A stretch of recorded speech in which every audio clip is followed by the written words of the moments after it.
मेरे अंदर का डर बढ़ने लगा। मैं भागते हुए दरवाजे तक गया, लेकिन वो खुल ही नहीं रहा था। ये खुल क्यों नहीं रहा?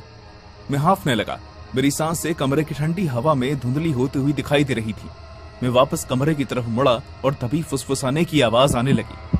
बहुत सारे लोगों की आवाजें आ रही थी, लेकिन ये समझ में नहीं आ रहा था कि वो कहां से आ रही हैं। और फिर अचानक एक औरत ने मेरे कान में आकर कहा, खाना खत्म होना चाहिए।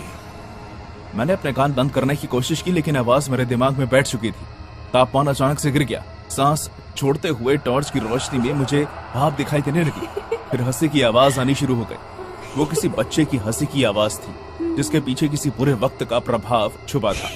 परछाइयां दीवारों पर नाच रही थी, ऐसी आकृतियां जो इंसान जैसी तो लग रही थी, लेकिन पूरी तरह से इंसान नहीं थी।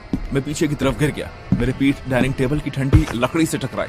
मैं मजाक नहीं कर रहा, लेकिन पिज्जा का बॉक्स खुला हुआ था और अंदर पिज्जा नहीं, मांस का भयानक टुकड़ा था।